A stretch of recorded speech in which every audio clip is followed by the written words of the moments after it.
ndax ñaar ñi bokk ci ñun ne ci ñun lañu bokk du ñoom ñaar rek waaye ñaar ñi ci gën a fës gën cee sonn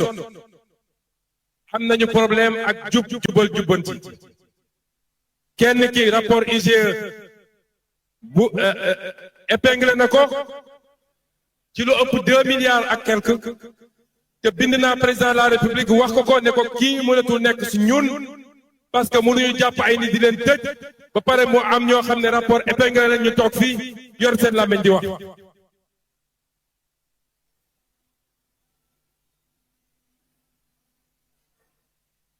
ka ca des dañ koo dénk ab ministère ma dox ba gis ay mbir yoo xam ne yu tey xel la gis ay njuuj njaaj ak ay pression ñuy def pour jàllale ay marché yoo xam ne yu surfacturé la ma ne kii duñ ko bàyyi ci ministère bi looloo tax ñu randal ko beneen ministère en attendant ñuy auditer li mu def looloo tax ñu génn seen làmmiñ di wax waaye léegi mu leer li ci kanam rawali bët ñun duñu ànd ak ku jubadi ak kuy randal